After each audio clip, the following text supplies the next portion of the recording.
প্রসেনজিৎ ঘোষ ও তার স্ত্রী গ্রেপ্তার। আগামী এক মাসের মধ্যে বনগাঁয় আরো 4 জন গ্রেপ্তার হবে, দাবি মতুয়া মহাসংঘের বনগাঁ শাখার।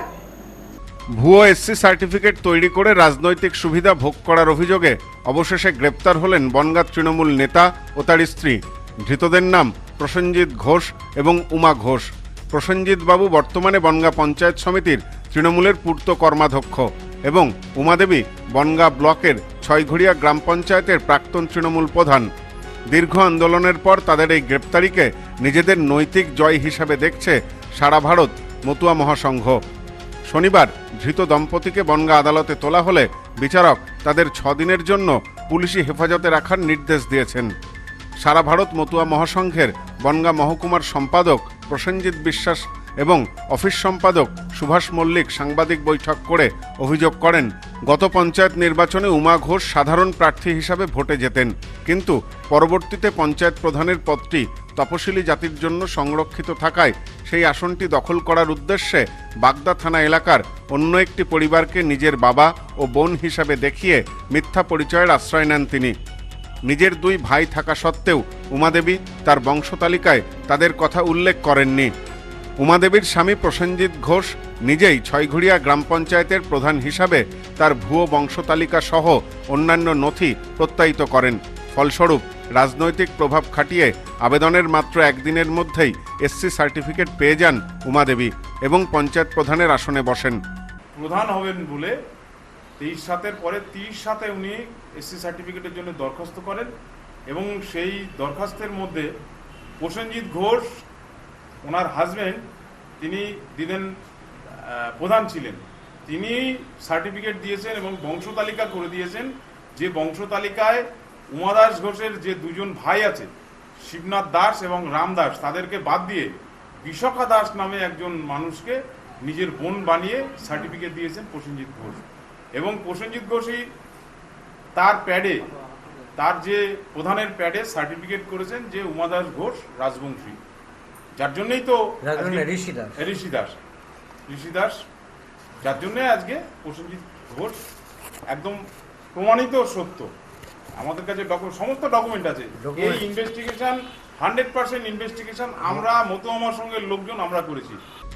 ঘটনাচক্রে এই বিষয়টি নজরে আসতেই 2023 সালে এর বিরুদ্ধে তীব্র আন্দোলনে নামে সারা ভারত মতুয়া মহাসংঘ।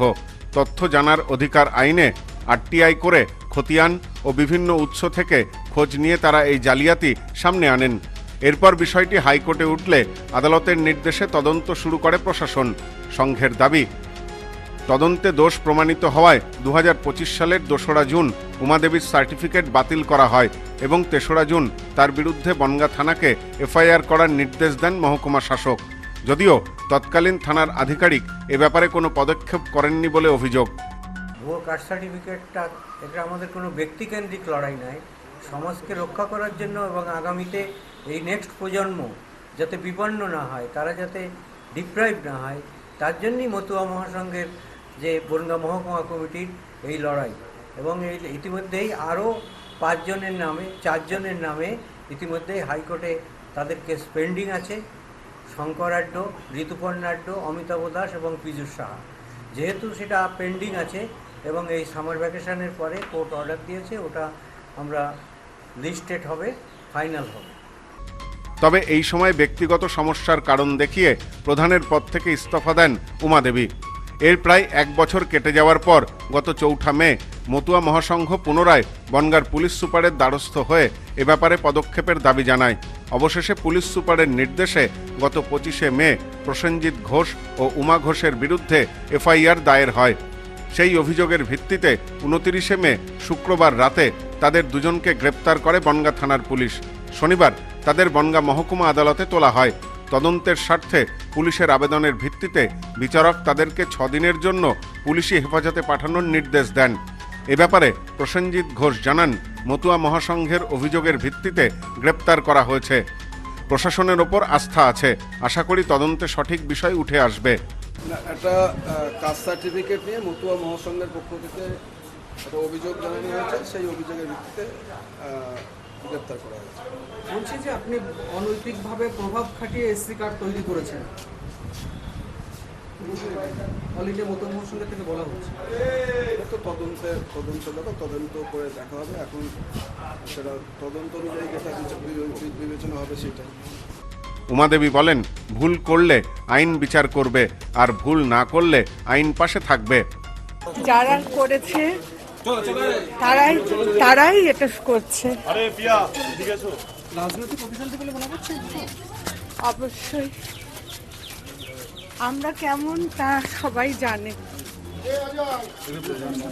এই ঘটনার পরিপ্রেক্ষিতে মতুয়া মহাসংঘের দাবি, আবেদনের একদিনের মধ্যে কিভাবে সার্টিফিকেট দেওয়া হলো তার পেছনে থাকা দুর্নীতিগ্রস্ত সরকারি আধিকারিকদেরও শাস্তির আওতায় আনতে হবে। পাশাপাশি তারা জানান, বনগাঁর আরও 4 জন বিশিষ্ট ব্যক্তির বিরুদ্ধেও একই ধরনের জালিয়াতির অভিযোগে হাইকোর্টে মামলা চলছে। এদিন প্রসেনজিৎ ঘোষ ও তার স্ত্রীকে বনগাঁ আদালতে তোলা হলে আদালত 6 দিনের পুলিশি হেফাজতের নির্দেশ দিয়েছেন। আগামী মাসের 5 তারিখ পুনরায় তাদের আদালতে হাজির করানো হবে বলে জানা গেছে। এখনও যারা ডুপ্লিকেটভাবে আপনারা এসসি কার্ড সার্টিফিকেট করেছেন, আইনের দ্বারস্থ হবে। সারেন্ডার করলে মাপ পাবেন, নতুবা কেউ কিন্তু মাপ পাবেন না। যারা এসসি এবং এসটিদের কার্ড অবৈধভাবে তৈরি করে সুযোগ সুবিধা নেওয়ার ব্যবস্থা করছে। এবং যিনি আজকে অ্যারেস্ট হয়েছেন ইনি বনগাঁ চুনপতি। আগামীতে রাঘব বল্লা বিভিন্ন দুর্নীতিতে অ্যারেস্ট হবেন, সেটা আগামীতে প্রকাশ্যে আসছে। আপনার ধৈর্য ধরুন, দেখতে পাবেন। সব্যসাচী ভট্টাচার্যের সাথে Somnath Majumdar, news no man's land, Bongaon. Sampriti guest house hotel and restaurant, সমস্ত আধুনিক সুবিধাযুক্ত AC double bedroom, standard double bedroom, twin bedroom, deluxe double bedroom. আমাদের হোটেলেই রয়েছে বাঙালির খাবার সহ মাল্টি কুইজিন রেস্টুরেন্ট। শহরের মধ্যে অথচ সম্পূর্ণ নিরাপদ পরিবেশে থাকা খাওয়ার একমাত্র ঠিকানা Sampriti guest house hotel and restaurant, Chakdah road, টবাজার, বনগাঁ। ফোন 03215257603।